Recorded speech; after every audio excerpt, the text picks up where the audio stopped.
নমস্কার দর্শক। ১৯ শতকের শেষ দিকের কথা।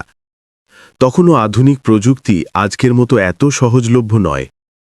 কলকাতা শহরে বসে এক বাঙালি বিজ্ঞানী তখন এমন এক আবিষ্কারের দ্বারপ্রান্তে, যা যোগাযোগ ব্যবস্থার ইতিহাসে চিরতরে বদল এনে দেবে।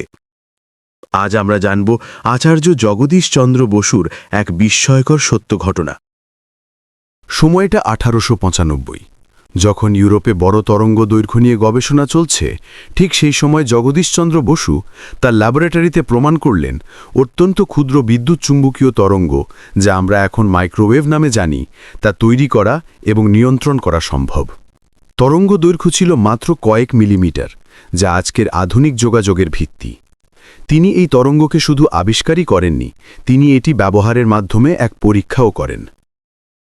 1896 সালে তিনি লন্ডনের রয়্যাল সোসাইটির সামনে তার আবিষ্কার প্রদর্শন করেন।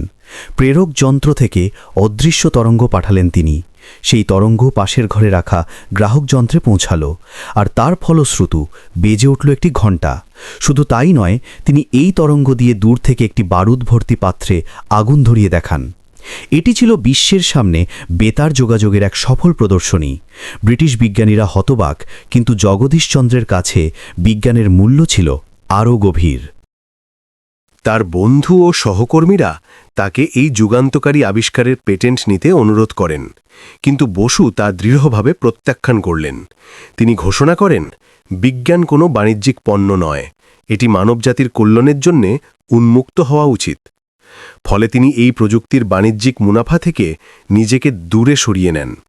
কিন্তু তার তৈরি তরঙ্গ শনাক্তকারী যন্ত্র, যা অর্ধপরিবাহী স্ফটিক ব্যবহার করত, তা আধুনিক রেডিও এবং মাইক্রোওয়েভ প্রযুক্তির ভিত্তি তৈরি করে দেয়। যদিও তিনি ব্যক্তিগত খ্যাতি বা অর্থ চাননি, কিন্তু এই বাঙালি বিজ্ঞানী প্রমাণ করে গেছেন প্রকৃত জ্ঞান কেবল নিজের নয়, গোটা বিশ্বের সম্পদ। আচার্য জগদীশচন্দ্র বসুর এই নিঃস্বার্থ অবদান আজও বাঙালি হিসেবে আমাদের গর্বিত করে তোলে।